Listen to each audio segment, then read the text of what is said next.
大怪盗アルセーヌ・ルパンが残した不思議な宝物ルパンコレクションがギャングラーに奪われた。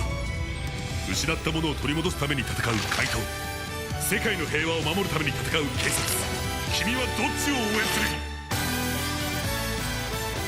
る？ Hello, and welcome to LupinRecapVSPatReview, the podcast that's stirring up a storm. I am your host, Lokamasi. With me is my co-host, Fafnir Masamune. How are you doing? Hello, I'm good.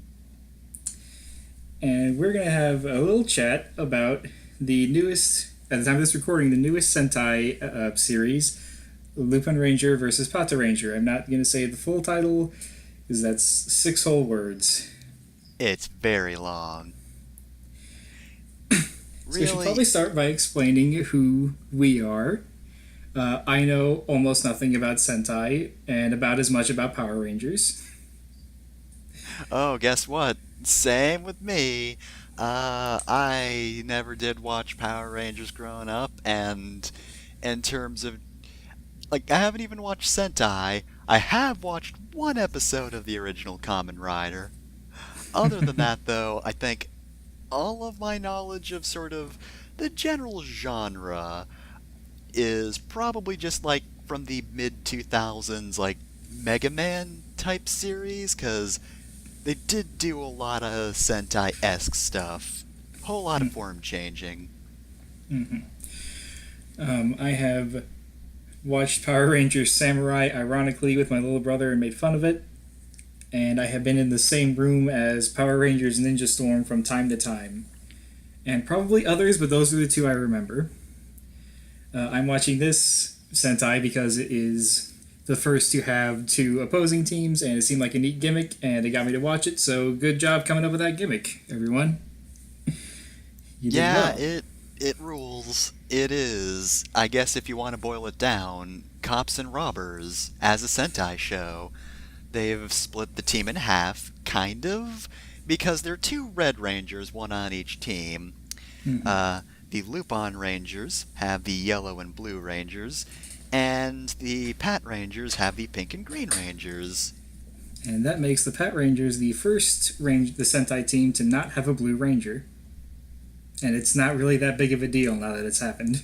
So maybe we'll have a wave of Sentai teams without Blue Rangers, but I don't know. It seems a little absurd. It's the big craze, a lack of blue. Big fans of anything that's not blue. As I was watching the show, I went to look through other Sentai materials, podcasts, video reviews, and it's all people who have been with Sentai since the beginning of time. It is all people who are so entrenched in the fandom that they all think more or less the same way, and any sort of disagreements are some things that don't really seem to matter. They almost seem like disagreements for the sake of them. So I thought maybe having 2 people who know very little and aren't attached to this, that, or the other thing about Sentai might have an interesting viewpoint. We're off the grid. We're not part of the Sentai collective. We're not part of Big Sentai. We can't let them find us. Yeah, or we'll be the ones forming the head. I'm worried about hyping up our own opinions because I'm not sure how different they're going to be. But different viewpoints are important to have, and maybe our opinions are worth listening to. I don't know. Look at us, we're great. So with that, we can start talking about the episode, specifically the first episode being titled The Phantom Thieves Stirring Up a Storm. Unfortunately, I'm really bad at taking notes and recapping things of this nature. So my co-host will be taking over for me for a while, and I will be interrupting her like a jackass to talk about whatever I want to talk about. What's up? It's a girl. Okay, so we open on the scene of a casino with a man very clearly cheating at roulette via a glowing green rectangle in his stomach. The man, who is losing a whole lot of money, is dragged away. He's lost just too many bets. But just as he's taken off to his horrible fate, our heroes burst through a window to the most stylish music you can imagine, and you see them reflected in some of the glass as it falls. The music that's... Oh, I'll go ahead. The music that's playing is actually the OP of the series. Lupin Ranger versus Pato Ranger. That's also the name of the song. I usually call it Showdown because that's one of the points of similarities in the duet. Is people saying Showdown. Extremely good. So, within 15 seconds, they've managed to establish themselves as the 3 coolest fuckers you could possibly have on set. If I remember right, Yumika is introduced kicking the 2 guys that are dragging away the hapless gambler. So she's already done more to help the civilians than I think Red and Blue do in the entire episode. They introduced themselves as the Phantom Thieves that have been stirring up a storm because Persona 5 was popular about a year ago. And the villain is mortified at their arrival. I want to say the alternate translation of that line being those phantom thieves that everyone is talking about. And that's also a good translation. I appreciate both. So, the Red Ranger throws a calling card at the man, and suddenly he's a big frog with a safe in his stomach. These villains have a very specific theme. So anyway, the frog's name is Rureta Gero, which means his name is basically Roulette Frog, and as such he's a Mega Man X villain. Or Metal Gear Boss. Take your pick. The generic mooks are then called to take out the Phantom Thieves, and they have a neat shootout scene, ending with the Red Ranger putting a device on old Frog's stomach, and the device shouts the safe's combination. 207! Whoever is voicing that is very excited, and I'm glad. How you want to say this about the fight scene? I will just repeat what I've heard. I can't really vouch for this, but it's apparently shot very differently than most Sentai fight scenes, and from what I remember of the Power Rangers I've seen, I believe it. I don't remember a lot of panoramic shots. I don't remember a lot of slow-mo. I don't know if they've done this like in the time since Samurai, but from what I've heard, this is a very like experimental approach to Sentai for the Lupin Rangers, which is appropriate because drawing attention to themselves seems to be their thing, which is weird for thieves, but okay. They are fancy as hell, and yeah, if there is one thing you need to know about the fight scenes, there's a whole lot of flipping and a whole lot of slow-mo. And it's all rad as hell and is absolutely my jam. So, Frog is blown back and his minions surround him, but it's too late. Red Ranger has already taken the object from the safe, which turns out to be just a really weird cube. The name of this cube, I don't know if I'm going to be able to say all the names of these things, but I remember this one. It's French for like a rolling cube. All of the Lupin collection are named after Western songs, but they're in French, so it's not always obvious. This is obviously Like a Rolling Stone by Bob Dylan. Except it's a die, because, gambling. Yeah. So, Red refers to it as a treasure from the Lupin collection, which will be explained later, but yes, that Lupin. So, Blue then brings up the fact that Frog was using the artifact to rig his games, which basically means the villains of this series get power from the Lupin collection. We also learn that the villains are known as the Ganglars, and then Frog gets real mad and launches a blast of energy at the Phantom Thieves, creating an explosion that engulfs the entire floor of the building. We cut to a police car, sirens blaring, with 3 passengers. The 2 missing Ranger colors, and a second Red character are seen in the car. And after what I can only assume is a long, silent, and awkward car ride, Red 2, the sequel to Red, states out of nowhere that he's going to arrest all those damned Ganglars in one fell swoop. I also want to contrast the way this scene is shot to the way the Lupin Ranger scene is shot. It's very, quote-unquote, fly on the wall. The camera isn't drawing attention to how it's moving or anything like that. It just shows the members' faces. There's just a few hard cuts. And we already know absolutely everything about Keiichiro. Or almost everything.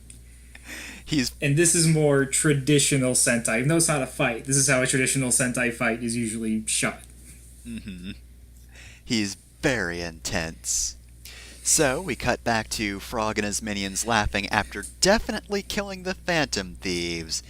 Except after a few seconds, Frog reacts in horror as he sees that not only did they survive the attack, they also decided to style on him by transforming in the middle of his attack, finding some chairs, then posing on them to look as cool as possible as the smoke dissipated. I should mention Blue isn't even sitting on a chair. He grabbed a chair and then sat on a table.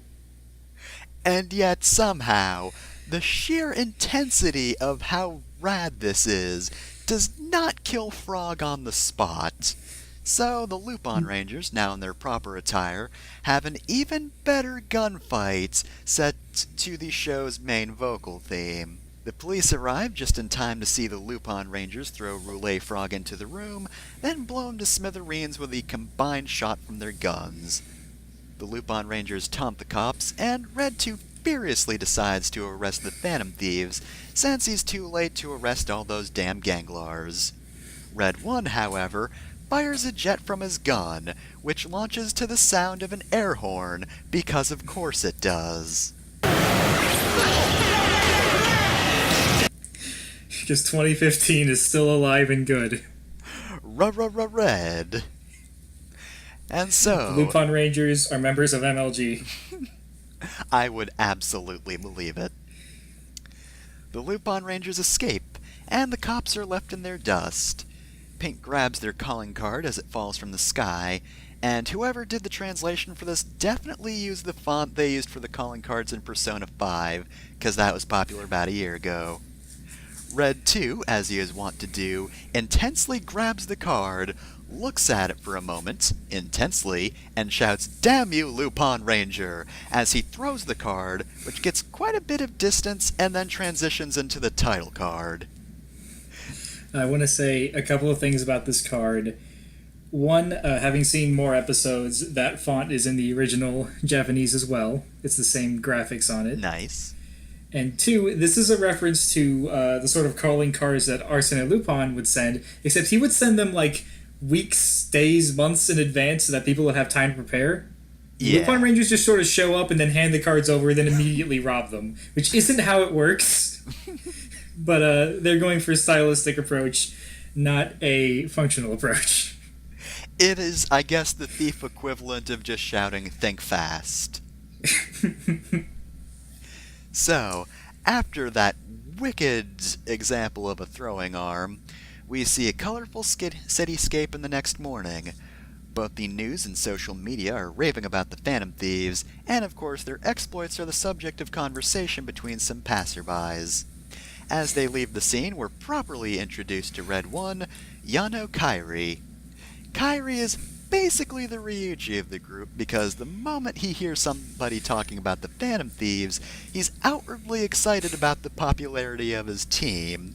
And sure, he doesn't yell it, but if there was anyone sitting any closer to him, then the series would have been over in less than 10 minutes. And speaking of sitting fairly close to Kairi, we turn to a nearby bench. Two people on the bench are happily talking about how cool the Phantom Thieves are. The third man, head buried behind a newspaper, furiously taps his foot as he has to hear about the Phantom Thieves and read about them on the front page news. Said man is, of course, Red Ranger 2, Asaka Kaiichiro, who I must now regrettably refer to as Kaiichiro instead of Red 2. Also not Javert, despite my initial predictions about this show. He's not just named Javert, like they probably should have just named him that. So, Kaiichiro furiously balls up the newspaper and prepares to throw it in the garbage. Kairi, in his infinite wisdom, decides to taunt the officer by pointing at him and telling him he's going to miss. He does. Specifically, he gives him an advance warning, which is again way too soon, Kairi. You give these, like, days. You say yesterday, hey, you're going to throw a newspaper away and you're going to miss. And then he throws a newspaper and he's like, oh, man, I should have been more prepared. Well, I feel in this case it's more of a Joseph Joestar tactic.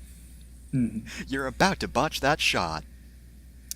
So... I also want to make the same joke I made when we watched this episode, in that Keiichiro has two drill tweets stapled to his back at all times. And they are, don't want no bullshit, and I'm not owned, I'm not owned. Case in point, Kaichiro then coughs and places the newspaper in the garbage can because he's a responsible person who cares about the environment. However, he is still owned, and he leaves, and Kairi continues on his way. He then meets a man named Kogure in front of a limousine. Meanwhile... I'm not sure if we want to save discussion on Kogure until the end of the episode, but have any thoughts on Kogure you'd like to share? He's very mysterious. There were some theories I found, but people do not trust Kogure. Maybe he's actually a Lupin. Oh no, I don't know. I've only seen episode 1. So, meanwhile, we cut back to Bistro Juror, I think it is? Juror? I have no idea. Every time they say it in the show, it just passes through my mind and does not stay. I don't think they say it out loud in this episode. They just show it on the sign. But regardless, this is the restaurant the Phantom Thieves run during the day because the Phantom Thieves are rad as hell, so of course they run a restaurant. I don't think they mentioned in this episode, but it's a live-in restaurant, so they also all live here. They all rule. So, Yellow, Hayami Umika, is the waitress of the restaurant, and she's shown to have excellent reflexes as she catches a glass of straws she accidentally knocks over before it hits the ground. Blue, Yoimachi Tuma, is the cook, which leaves Kairi as the slacker who's not even around. I mean, he's out getting ingredients at the moment, but clearly he hasn't even told his friends that's what he's doing, so, communication's not his strong suit. He also had time to mock Keiichiro and take a limo ride with Kogure, so it's up to debate how well he's getting these groceries. He's got some priorities, and they might not all be in the same place. So, Umika complains about... I was just going to clarify, normally he is a waiter, but honestly I don't think you could tell just from watching the episodes, because I don't think he ever actually waits a table. Yeah, everyone else is waiting on him, but So, Umika complains about Kairi slacking, and Tuma jokes about switching so that maybe we can get a line about how Umika's not a great cook. Which, I don't know if that's a trope or a joke or whatever that's supposed to be. I'm tired of it, but I've only seen episode 1, so for the time being at least, I can interpret that as, maybe Umiko's actually a decent cook, but, Tuma is just such a gigantic snob that he is an asshole about everyone else's cooking, and I like that idea. So, we then shift to the police station, where we see Green and Pink having a conversation. Pink, Mujin Tsukasa, is the most relatable because she's very clearly tired after having worked night shift, and she just can't understand how Green, Hikawa Sakuya, is in such high spirits. Sakuya just gives her a salute and introduces himself, and is just generally adorable. We then see Director Hilltop enter the stage, and within seconds we know he's the cool boss who doesn't feel the need to have everyone stand at attention all the time. Yeah, I don't want to go into Hilltop at the end of the episode, so I'll talk about him now. He feels very much like what a child thinks a good boss would do. Yeah. He just has vaguely nice things to say, and he hands out candy. Yeah. Here's some candy, here's some refreshments. Have a good time, I'm here for you. We then contrast that to the very conspicuous robot that immediately starts shouting about how the Yokon Hilltop bought for his subordinates is a non-deductible expense. The robot who, by the way, is named Jim Carter. Now, this is either a reference to Cliff Tucker's character in Rush Hour or a British actor, both the character and the actor having the name Jim Carter. Considering the police theme, I'm going to lean towards Rush Hour, but maybe Jim Carter the actor is more famous. I don't really know. It could have layers, you never know. So, we're then given a little more information about the Ganglar. They're a criminal organization from another world. So basically, the Hell Mob. Oh, and also, remember Roulette Frog? The goofy frog who made people lose at gambling? He was going to harvest the organs of the people who lost at his casino. You This is know, something a kid that- show. I was gonna say, this is something that I've heard interesting things about. Because Sentai is, Japanese in origin, it had less people watching over what was being put on children's airwaves in the U.S. So Sentai used to be a lot darker. It's been lightened up until this point, to the point where this has been like a really hard shift. So like, me going into this thought like, oh well, yeah, Sentai is darker than Power Rangers, of course. The Japanese origin always is, but this is apparently a huge departure from the past few years of Sentai. Again, taking this from the entrenched grognards who might be exaggerating things. Before it was, oh, we're gonna blow up some buildings, Catface, and now it's, yeah, they're harvesting people's organs. So, considering the terrifying fate that could have been in store for the people of Japan if Roulette Frog wasn't killed by 3 lasers, Sakuya remarks that it's a good thing the Phantom Thieves put an end to him.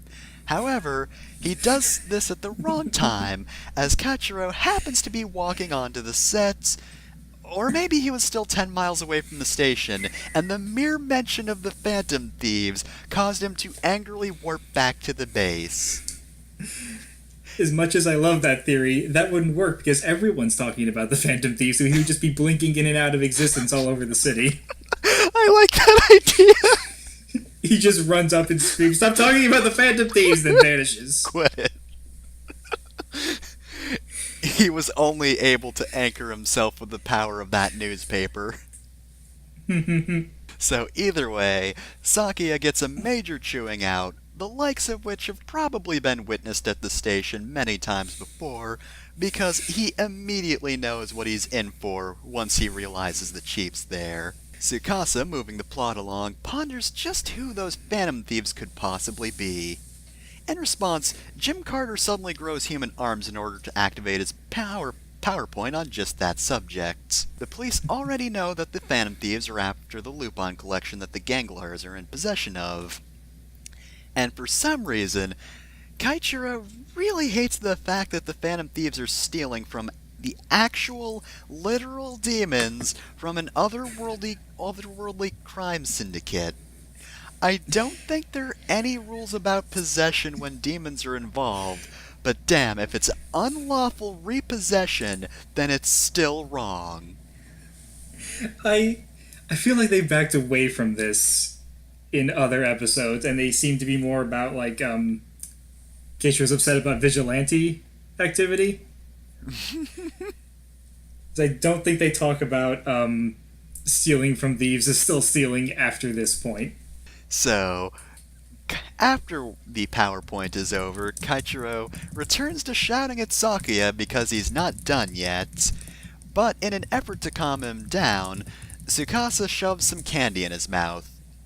Kaichiro loses absolutely no intensity, but he does stop for a moment to remark that it was indeed delicious. I was going to say, for a certain definition of calm.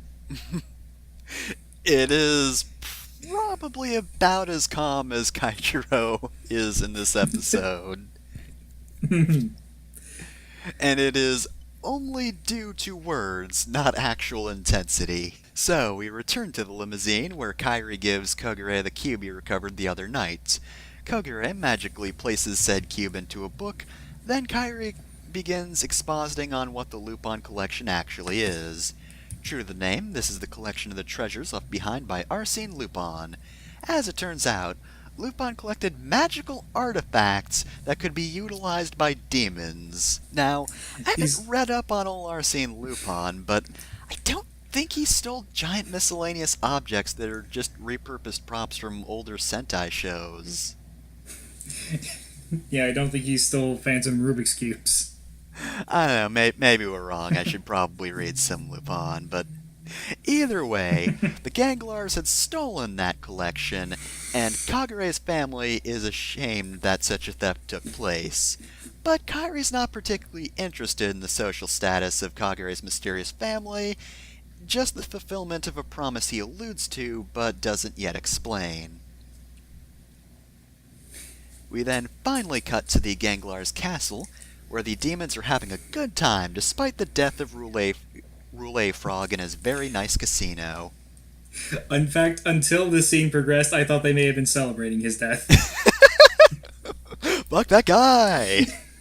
That stupid frog is dead, finally! Thank God. Never again will the halls be haunted by the words Gero Gero. Man, I hate animal themes. So, in enters Dogranio Yabun. I think that's how it's pronounced. I know his name is supposed to invoke both Don of the Mafia and I think Oyabun of the Yakuza. Okay. So I think Dogranio Oyabun is correct. But everyone calls him Dogranio, so it's okay if you don't know how to pronounce the last name. Yeah, I've seen the name spelled a few different ways, so I wasn't entirely sure. So, Dogranio's presence excites the entire room. Also, it's his birthday, which is pretty rad. He's greeted by Gauche Lemedou, who greets him by kissing his hand because she is very much a suck-up.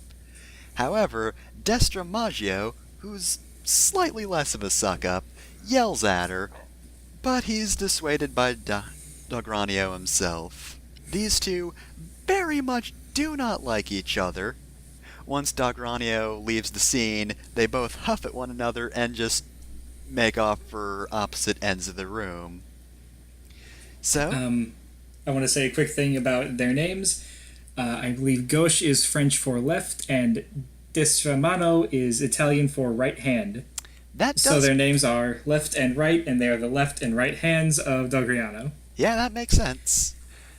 Destra is, closer to him, physically. As Dogranio sits down, he's actually standing right behind him.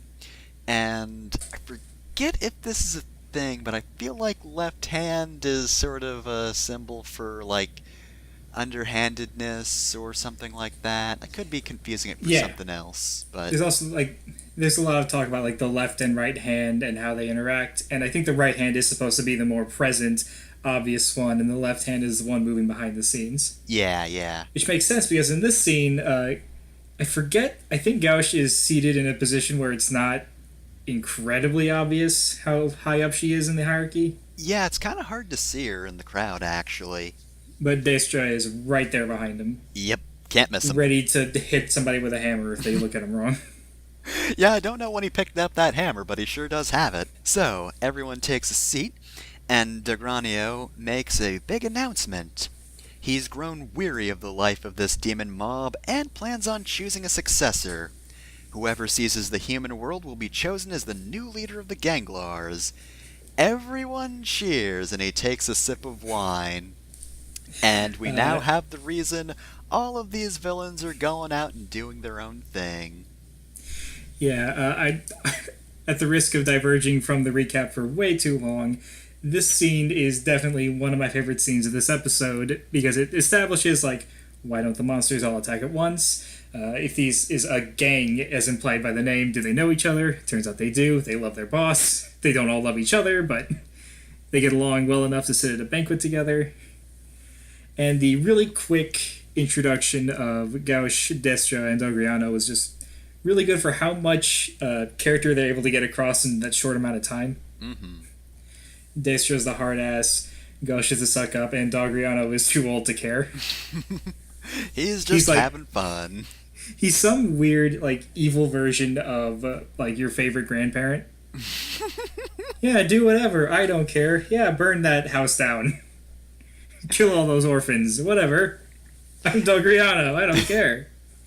Yeah, I think it's also interesting that they say seize, because I believe you mentioned that it's not necessarily that they're all going after, taking over the human world per se. Some of them have their own different approaches, which we'll see later. Yeah, I don't want to get too far ahead, but I'm not sure if it's just the... it may be a weird translation, but the way that order is interpreted in later episodes is whoever impresses Dogriano the most. And I would think that taking over the human world is a guarantee, but you can do other things. Yeah. Is how the other Ganglars have interpreted it. Alright, so, back in the human world, Kairi is shown as next target. Garato Nago, a jewel thief who utilizes his Lupin collection to burn his target stores to the ground, which I guess means he's committing acts of arson. Anyway. I'm gonna wear out the Rimshot MP3 this episode. I do want to mention this Lupin collection piece because I know what this one is a repurpose of. But first, its name is Allumois. I do not know French. I am so sorry. I'm going to butcher every single Lupin collection name. But it literally translates to Turn Me On, which is a reference to any number of songs called Turn Me On. There's a recent one out by Nicki Minaj. Probably not a reference to that one, but you never know. And the lighter is actually a repurposed version of the henshin device the Samurai Rangers use. Ah, nice. But instead of folding out into an animal, it opens up to turn into a lighter. It's just a lighter, folks. I don't think any of the Samurai henshin devices did that. So, Kairi just waltzes back into the restaurants after an afternoon of being absent and proceeds to throw everybody out because it's Phantom Thief time, baby. I mean, really, your customers are gonna have a way better time discussing the Phantom Thief's latest heist instead of, eating. Oh yeah, I forgot to mention this while you were talking about Umika's scene, but eating in Japan seems a lot more stressful than eating out in the US because you just call for the waiter or waitress every time you need them. Oh no. Instead of, that's what the scene implied. I don't know if it's because it's a bistro or if it's because they're in Japan, but they keep calling for Umika, and I think I've, called for a server once? Yeah. I guess some people were like, well, let's get out of here. Let's let them know we have the bill. But they were like, hey, can I get a refill? Hey, I have a question about this. Hey, what do you recommend? Jesus Christ. Man. I do not want to eat in this social place while there are other anxiety. people there. So, Kairi presents their next targets, and they all get to work. The Phantom Thieves gear up and grapple on down to the wharf, where their target is.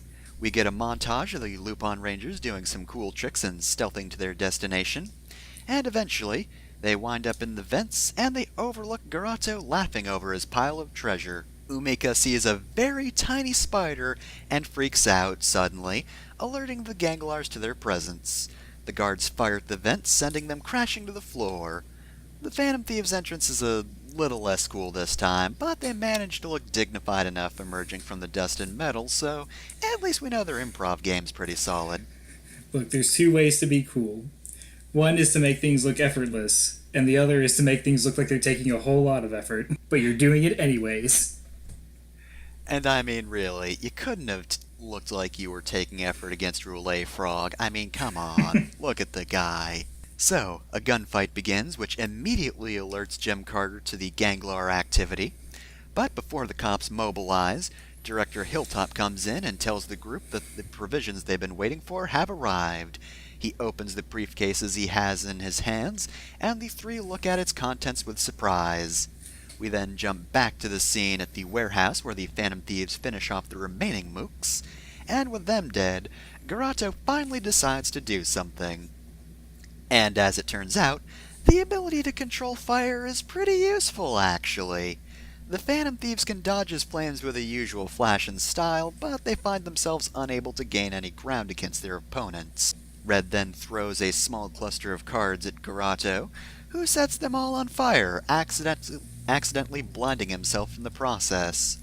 Yellow and Blue grab Garato's arms to allow Red to open his safe, but it turns out the Ganglar has a completely new, non-fire related ability.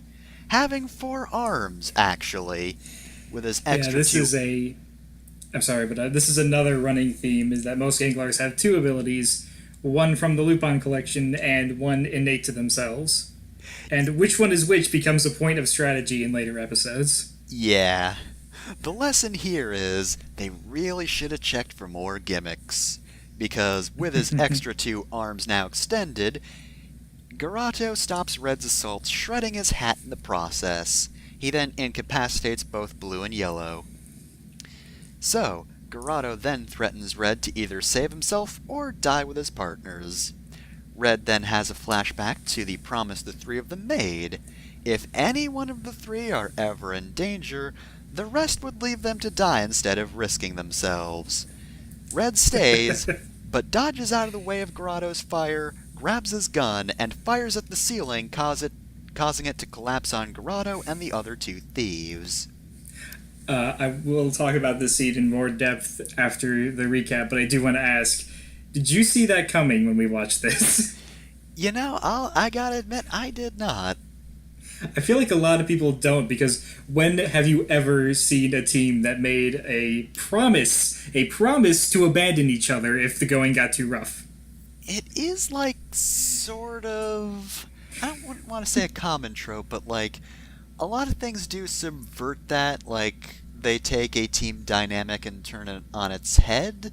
But you know, when it does come up, you don't really see it coming because by default you think, okay, they'll always have each other's backs. But nope, here the Phantom Thieves are like, yeah, I'm gonna move on without you. Yeah, this is one of the few things that the writers do to make the Lupin Rangers anti-heroes. Because you've already gone into why the thieving isn't really an anti-hero thing. Yeah. But this, I think the writers realize that, and so, by the way, their lives are expendable. Yeah. I'm glad they did add that for that purpose, because otherwise it's just like, you're stealing from demon mobsters. That's actually pretty good. That's a good thing they're doing. And you're returning them to the original collector. Like, that's what the court system would do anyways. Really, it's Kagero's fault for going to these guys instead of just going to court. Hey, my stuff got stolen by the demon mob. Can we sue him? Anyways, Umika and Tuma are fucking dead, except... Yeah, so Garado emerges from the rubble, surprised that Red would let his friends die, and then Red tells him that their promise would be to fulfill his friends' wishes if he left them behind to die. But, of course, he also knows the other two wouldn't just be killed by a falling ceiling, cue Yellow and Blue bursting from the floor, revealing that they'd fired their way underground before the ceiling crushed them. 'Cause they're not gonna die in episode 1. Especially with the full confidence in the whole leaving everyone else to die thing.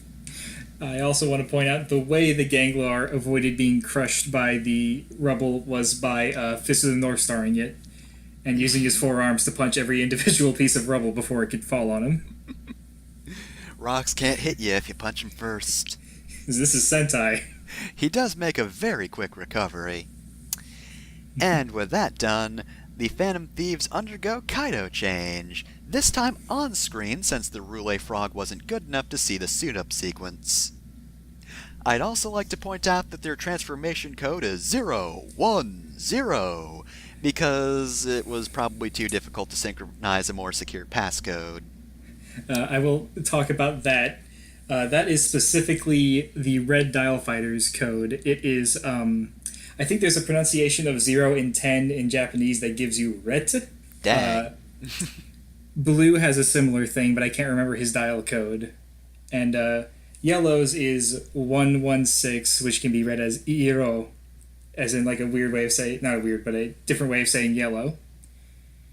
All of the dial fighters have the what are known as Gorawase number puns with them like that. Well, dang, that is actually kind of clever. It's just they usually use reds, and he usually drowns them out. And his is very obvious. Mm-hmm. So, all three Rangers gain an emblem, a cape, and a fancy helmet, which sort of like materializes as a hat and then turns into a helmet. And of course, all of them have the smuggest smile as the helmet goes on. Even Toma, which surprised me. I thought he was going to be the one that didn't smile. Well, you can't be smug enough unless you do a smile like that. I feel the smugness is more fitting in this situation. Yeah, it would be weird if he didn't smile due to the uniform nature of Henshin transformations, but it's also just weird to see Toma smile, so it was a toss-up. So, after they suit up, we see them all, one at a time, snap their fingers as a spotlight passes by their respective wanted posters and shines on them in front of a brick wall, where they introduce themselves by their Lupin Ranger names. And of course they pose, because the pose is very important. And then the last scene of the transformation sequence is where they all introduce themselves as the Kaito Sentai Lupin Rangers while posing atop different towers over a nighttime cityscape. And of course, they pose a lot, and it's rad. I should also want to point out the emblem is a V from the VS in the title, but it also looks like a top hat. Shout out to the graphic designers, they did a good job. Yeah, so anyway, while I haven't watched much Sentai, I'm just gonna take a guess and say that's the best power-up sequence in any of the shows. If you find a better one, send it to us, because we'll want to see it. You'll still be wrong, but I would like to see it.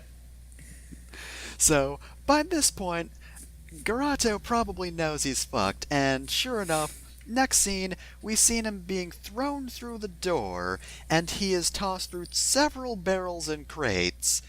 And of course, as always, the Lupin Rangers are stylishly leaping around and firing at him. Garato tries his darndest to fight back, but the Lupin Rangers are just styling on him too hard. Then it turns out they've got swords? It was another thing that Roulette Frog wasn't good enough to see, and with said swords they proceed to beat him up even harder. I don't think they get a lot of use in this episode, but I want to point out the magic hand grabby claw on the other end of the sword. Like those terrible things they sell in gift shops. Oh man, yeah, those didn't really get utilized at all. It was pretty much just slashes here. It makes me wonder if some marketing exec told me, these toys will sell more if you put a grabby hand on the other end of them. I mean, I don't know about other kids, but swords are pretty marketable to me. I mean, yeah, I don't know why they needed an edge on swords, but... Well, I mean, that's how a sword works, don't you know? Yeah, I realized that the second I said it. Anyways, So by the time Garato's getting his ass kicked. They get a synchronized slash on him before they turn around and fire on him all at once. Garato goes flying back, and Lupin Red approaches him, ready to open his safe when the police arrive and fire on the Rangers, instead of, the demon mobster. But or demanding that they stop, or firing warning shots. I'm just saying, I'm pretty sure police procedure went out the window. I mean, Chase Schroeder's a loose cannon. He's off the case. I guess Garato was about to be the victim of a robbery. So, this of course is the worst crime of all, and as such, just fire. Just fire. This poor demon mobster is about to have his Lupin collection items stolen. So, the Lupin Rangers move on into position, readying themselves to dunk on the cops, when Blue notices that they also have Versus Changers, which are the items the Phantom Thieves have been using to fight. Red then questions how they have parts of the Lupin collection, which means that yes, Arsene Lupin stole plastic guns that allowed him to transform and use vehicles. I guess he just didn't get much use out of them since they're more of a team thing. I mean, I don't think I've ever heard of a one-man Zord, have you? So, the cops, already prepared for a fancy intro, undergo Kaisatsu change. They're all cops, so their intro's less cool. They just change their guns, fire badges into the air, the emblems of said badges fall back down and surround the three of them, and then they're the Pat Rangers. I mean, it's not their full intro, is the thing, but Roulette Frog's aura of disappointment isn't pervading the air, so the only excuse they have is that they were out of runtime. Yeah, other thing I want to clarify, Kaito is Phantom Thief and Keisatsu is police. So that is what this fan sub doesn't have too many problems with just not translating things, but that is one thing that they don't translate. I guess. And is that the biggest deal? Though. Yeah, especially for Phantom Thieves, I think. Because that would just be a bit too long. And also because it's a part of the call, you know, if you're imitating it, you want to say the actual thing they said and not a translation of it. Yeah. But I also want to point out too many syllables. Mm-hmm. I do want to point out the other part of their transformations. The Lupin Rangers, the VS Changer yells out, Masquerade! In the best voice ever, and I want him to say it all the time. In fact, I'm going to play it a few times here in the podcast just for me.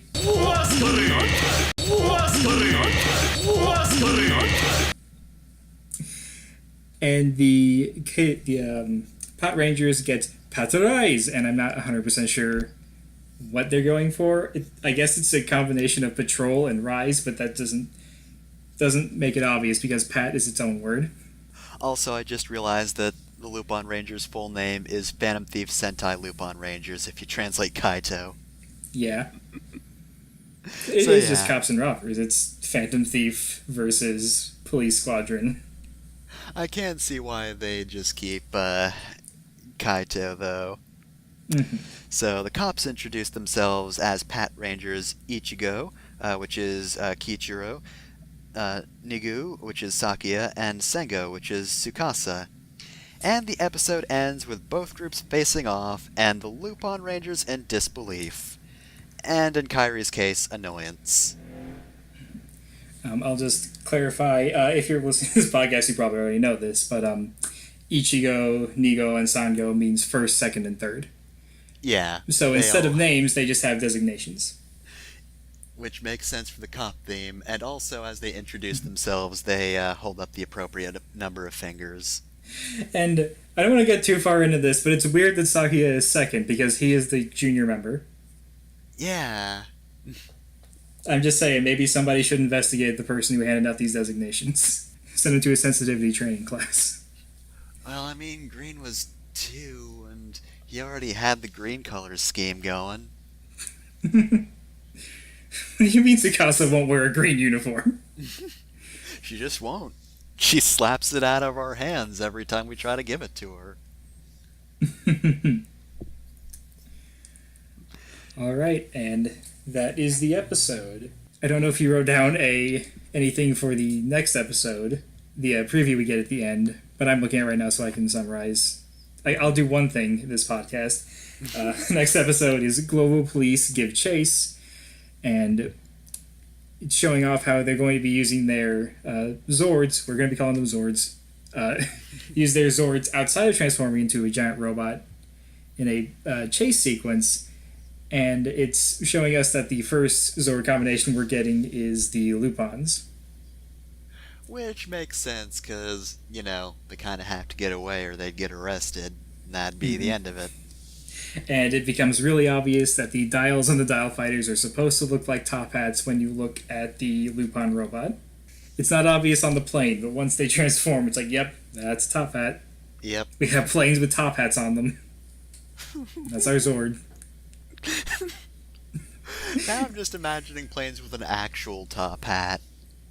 Well, you've seen the Power Rangers even less, but their machines are just cars with triggers on the end of them. Yeah. So, anyways, that's the first episode. Overall, pretty good first episode. Yeah, it moves through a lot of the exposition stuff. A little bit awkwardly at times, but, you know, when you're moving at the speed they were moving at, that'll kind of happen. You just have characters out and out explain a few things, but it's a show for kids, and they kind of wanted to get all the exposition stuff out of the way to get to the cool parts, and we still have stuff left over, like the actual first confrontation, because this first episode was basically just Lupin Rangers dunking on the cops for a while. As any good thief-based show should be. But more importantly than the things they go through, I think they also hold back a lot. Like, we don't see the Zords this episode. Yep. Those are toys they have to sell, and we've not seen them yet. It's amazing restraint. Yeah, we only saw the plain red used, and that was like 10 seconds at most. It was briefly. The camera didn't zoom in on it. It didn't say, "Buy me, kids." It just flew away. We also don't know anyone's backstory, really. We know their motivations, but we don't really know the ins and outs of why. Yep. The Lupin Rangers, it's more obvious with them because they hint at it. Yeah. But also, like, for the police, we have no idea why any of them became cops. We can guess with Keiichiro. He really just hates crime. thieves. He just hates crime as a concept and wants to see it driven from this world. He is mad about crime. But yeah, I guess that makes sense, you know. The Pat Rangers are the cops, so of course they'd initially be pretty straightforward. They go stop the crime. That's their job. And of course, the Lupin Rangers have a few things going for them. We don't know why they formed, and we also don't know about the whole promise that Kogure made to Kairi yet. By the way, now that we're, deep into this episode, I should point out where we stand on this. Fefner is going in more or less blind. She'd seen this episode a while ago, so I didn't just spring a whole podcast on her. I am caught up at the time of this recording, so I've seen all 29 episodes that have been subbed. I think the 30th episode may have aired in Japan, but has not been fan subbed yet. And I'm also waiting on the movie to get fan subbed. But so what I mean to say is when Fefner says, "We don't know this," I know you know it. It's fine. You don't need to share it with us. We mean the viewer at this point in time would not know it. Yeah. So, a few things I wanted to talk about. I think I mentioned wanting to go back to the Ganglars, but I think I said more or less everything I wanted to say. Except I do like the, because they're crime-themed, they're not always going to be doing the same thing each episode. Yeah. And it's not just like, oh, this one's wacky, so he does weird things. Like, this one does a different crime. I mean, they'll still be wacky, but they're a lot more limited in scope at times, and it lets them tell more interesting episodes because they have different motivations for what they do. Yeah. Of course, we don't. They have really one know overriding about... motivation. Go ahead. But one thing we don't know about really is like Arsene Lupin in general, because you don't really know what his deal is. He just really likes jewels. Yeah. And fire. So I guess we can go. I was going to say quickly, we can go as quick as we want to, or as slow as we want to. Let's go through the Rangers, see what we think about them so far. Let's start with the Red Ranger, the protagonists. Kairi, Yano Kairi. Alright, so, big doofus. Yeah, I'm not sure how old he's supposed to be. Because Umika's the youngest, Toma's the oldest. You can just tell from the way they interact, but I have no idea if Kairi's supposed to be as old as Toma or as old as Umika. I'd say he's probably closer to Omika. Yeah, but guess. He certainly acts like it. Yeah. And again, this is part of the, writing for kids. He acts more like a child doofus than a teen doofus, because you can't have him, Yeah. Drop F-bombs on this time slot. He is a friendly doofus, so he's likable, but also, yeah. He's just hanging out in the park when he's got better things to do, snickering about how cool it is that he's a phantom thief. Yeah, he's sort of a layabout. He doesn't run a prank channel, but he's just sort of, you can't rely on him. I do want to see the Phantom Thieves take down a prank channel person. One of those fuckers has to be a Ganglar, right? Oh, definitely. Yeah, because I'm caught up, I don't want to say too much about Kairi, lest I reveal spoilers accidentally, but I think he's pretty interesting choice of leadership. Mm-hmm. I don't know if Kogure knew he was making Kairi the leader. I won't say it's a bad choice. Said, whoops. I won't say it's a bad choice because we have other episodes to have those elaborate us. But it's based on this episode, it's a little weird, huh? That the one guy who doesn't do his job is in charge. He doesn't do his job at the restaurant, but he does a decent job at organizing the other two, and he clearly understands what the other two can do, hence the scene where he's like, oh yeah, I totally left them behind to die. Psych, I know they definitely survived that. Mm-hmm. They're better than that. They wouldn't get crushed by a ceiling. Right. After Kairi, let's talk about Umika. who I've already told you, referencing that one comic I saw on Tumblr. This is my daughter. I will protect her. I will die for her. Yeah. I don't think she's made quite that impression yet. It's only the first episode, but she is a lot of fun, and Yeah, exactly. Like, she's probably the one who messes up the most, like, with the spider scene, but also she does have, like, the most fun in the fight scenes. She's usually doing something, I don't want to say wacky with the scenery, because I don't think that's quite the word for it, but, like... unorthodox. Yeah, unorthodox. Like, she's Like throwing tossing buckets. Yeah, tossing the buckets with darts in them, and then stab all the Potomen. I think that Umika is the Lupin's kid appeal character. Like, she is the one that children are supposed to be like, oh, that one's like me. Because she screws up a lot. I don't mean to insult children that much, but like, she makes mistakes, no one takes her seriously. She's more emotional than the others, like screaming at the spider when everyone else keep their cool. Surprise, though, adults can also relate to that. Yeah. That's why she's a well-written character, and her stated purpose is not her only purpose.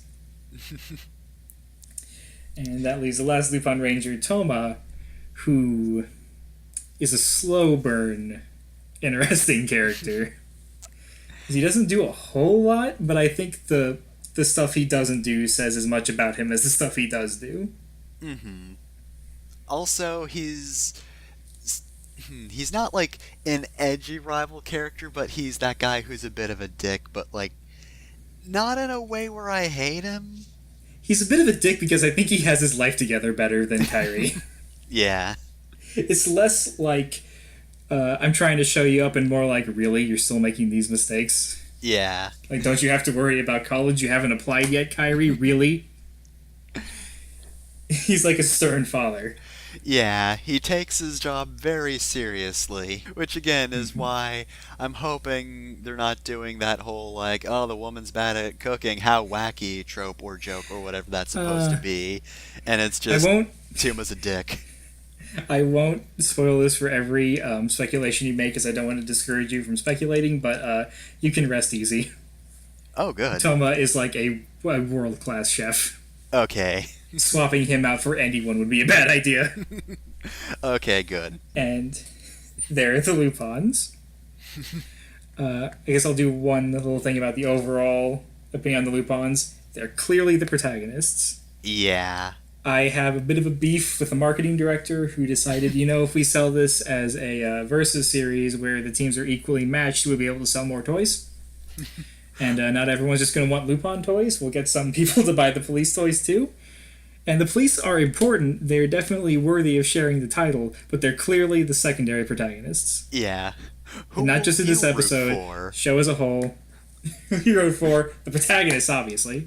Yeah, clearly these jackasses who are just showing off all the time and are just a joy to watch. That being said, sympathetic antagonists sometimes overshadow the protagonists, so the Pat Rangers are still interesting and worth watching. It's just, the story is from the point of view of the Lupin Rangers. And with that, let's start talking about the Pat Rangers. Let's start with Keiichiro. I'm glad you liked Keiichiro a little bit out the gate. He is also so intense about everything. Yeah, Keiichiro wasn't hated at first, but he didn't really endear himself to a lot of people. I kind of liked him from the get-go because he knows what he's about, and his actor is rocking it. Yep, hell yeah. He does such a good job. Like, we don't have time to get to his more sympathetic qualities, so I will just make this one quality as entertaining as I can. Yeah. He's kind of like the, police inspector type archetype, yeah. I guess. Javert. Except... Javert. I've never seen Les Mis, I don't know how to say his name. Except, like, actually a main character. Yeah. By the way, now's as good a time as any to say, we will be saying nice things about fictional cops, but in real life, all cops are bastards. We'll just, yeah, this is fiction. I was gonna say they're Pepper actually can good. step up and say whatever she wants, but my policy is fuck the police. Like the police, except these guys, because they're fictional Yeah. cops and they're good. Well, in real life, I'm also not too hot on thieves, but no one's gonna accuse me of supporting thieves if I say I like the Lupin Rangers. I don't support actual theft, but if someone wants to be the Phantom Thieves of Heart, go for it. That'd be rad, actually. But anyway, yeah. So, Ketchero, Thankfully, pretty good. And the Power Rangers are numbered for us, so let's go into. I'm blanking on his name. Sakia. Sakia. I was going to say Sayaka, but no, that's that character from Danganronpa. Sakia is adorable, and I love him. Yes, and he is the Kid Appeal character for this Yep. team. Sakia was didn't start as my favorite Power Ranger, but he eventually became it, and now it's up in the air again. But Sakia is a well-written character. Yeah, in my initial watch of this, I didn't notice his introduction scene as much, but yeah, I love that little giggle he does after introducing himself. He's so happy to be here. Yeah. But he has a lot of the similar tropes with Umika, and that he bumbles a lot. People don't take him seriously. It's really obvious with him because he calls everyone senpai. Yep. I guess we just won't have much to talk about with the police because they've not done a whole lot yet. And finally, everyone's a little bit one note, but yeah, the Pat Rangers even more so because they only get a few scenes. And finally, Tsukasa. I'm glad that. Okay, damn the numbering. She is second in command. She knows Keiichiro well enough to know when to feed him to keep him from murdering Sakia. She's clearly second in command of this team. I don't care what. I'm just going to blame the marketing department for everything wrong with this show. I don't know what marketing exec said. No, we can't have the Lady Ranger be number 2. That won't sell. But she's clearly second in command, and I liked her for that. Yep, and probably has, I don't know, Kairi and Kachiro both probably have the most to compare to one another at the moment. Tsukasa and Tuma are, you kind of have some comparisons there. Tuma's just completely confident in his job. Tsukasa's competent, but also her introduction scene, her proper introduction, she's just really tired from having to work night shift, which again, they're both relatable. the beleaguered parent of the group. But in different ways. Yeah, we haven't seen that many of the different ways yet. Well, I guess honestly, we have. Tsukasa has a lot of the second in command tropes. Again, I don't watch the Sentai or Power Rangers, but from watching other things with teams, she has a lot of second in command tropes. And Sakuya has a lot of the tropes that you'd associate with the single female member of a team. Bright, peppy, greets everyone, hands out coffee. Yeah, that's pretty neat. But also, Tsukasa actually does rein in Keiichiro a little bit. We don't actually have that much with Tuma and Kairi. Because Tuma's just the cook, and he's like, oh yeah, whatever, Kairi's gonna run off and do whatever. That's just the thing he does. Look, if he doesn't make mistakes, if he doesn't make mistakes, he won't learn nothing. Yeah, whereas Umeka's gets a little angrier with Kairi at his whole absence. Which I guess will bring me into my next point. I'm not really sure which team likes each other more. My first instinct is to say, oh, the Lupin Rangers are closer. But again, they have promised to leave each other to die if it comes to it. There's that, and their, day-to-day lives are just kind of goofier. Yeah, and, they live together, but, seeing someone every day makes you make friendships you wouldn't keep otherwise. That is... for fuck everything academic, that is the thing I took away from high school, is that there are tons of people I only hang around with because I have to. Yeah. And combine that with the fact that, Toma doesn't care if Kairi, doesn't take anything seriously. He also doesn't really care about Umika either. He's just keeping the restaurant running. Yeah. They've got a dynamic, and it's sort of stable, but it doesn't exactly look that way. I'm not sure if it's as close as it might seem. Mm-hmm. Having seen this episode multiple times now.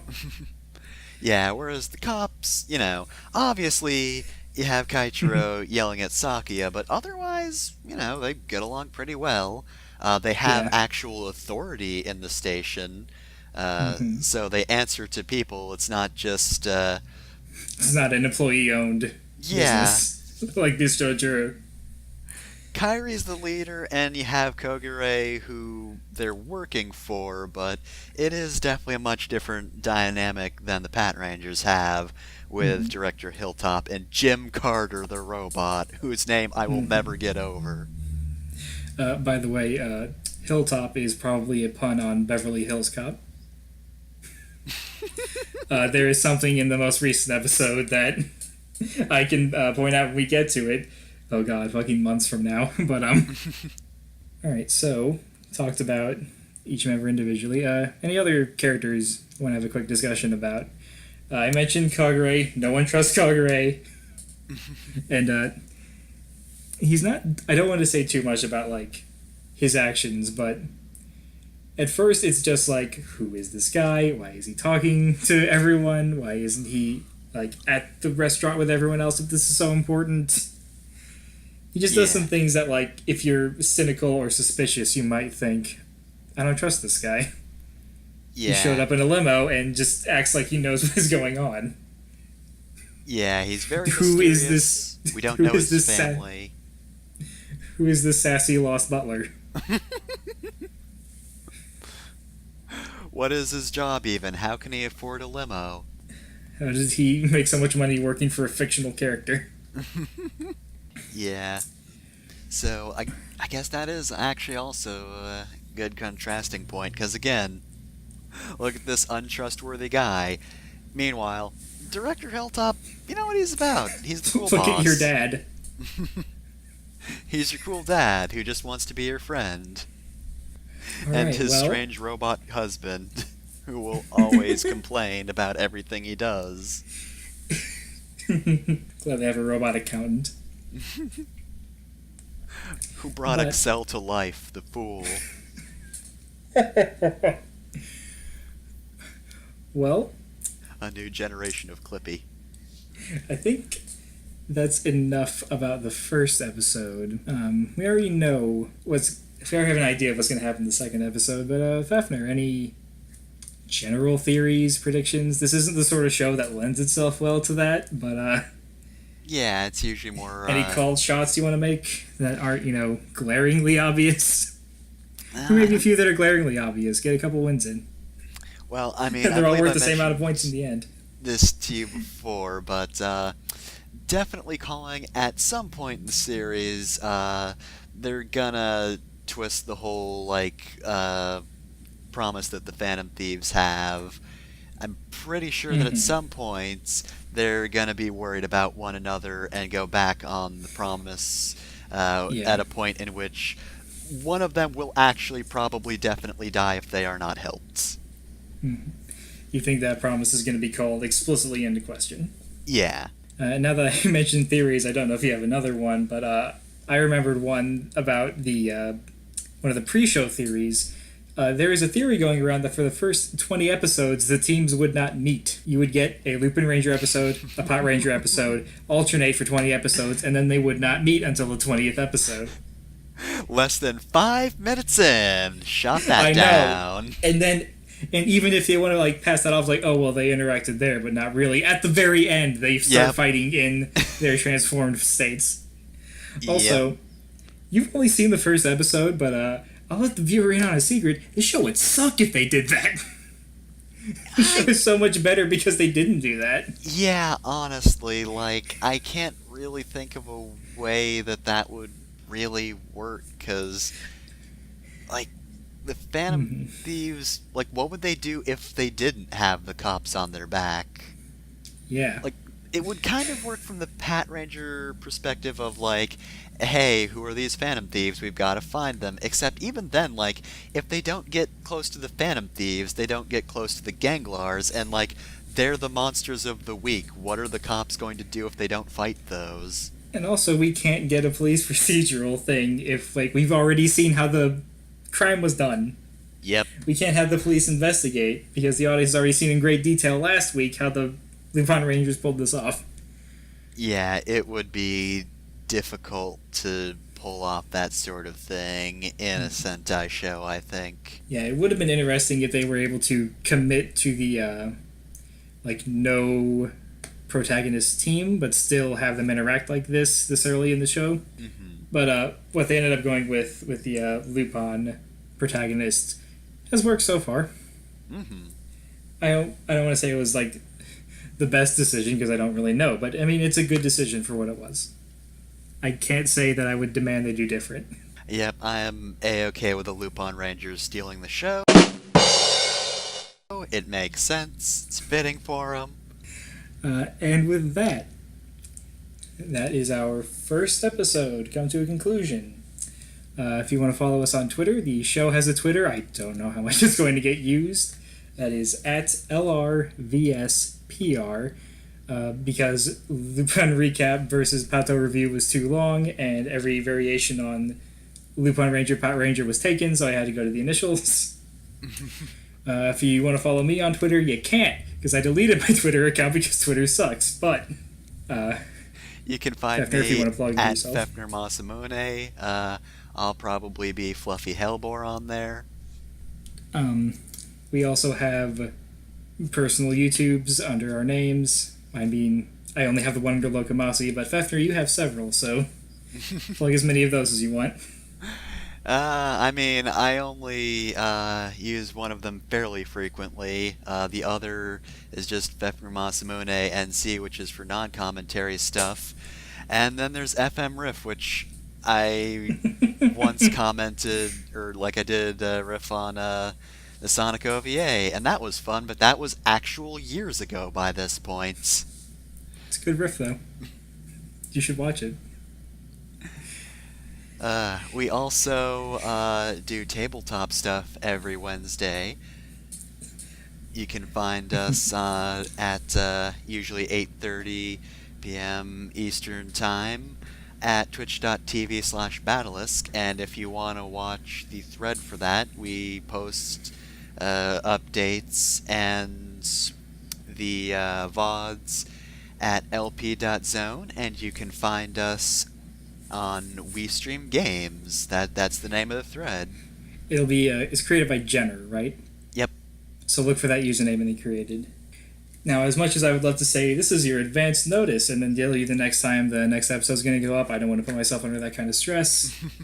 The tweets will be phrased like that. I will tweet out some period of time before the episode goes live and say, this is your advance notice. The episode's going live at whatever time. Or we could be like the Phantom Thieves, and you could just do that like minutes before it's actually uploaded. That would be great. It would help nobody, but it would be funny. I'll have to do that for at least one episode. With that, we will see you in the next episode. So until then, adieu. Adieu.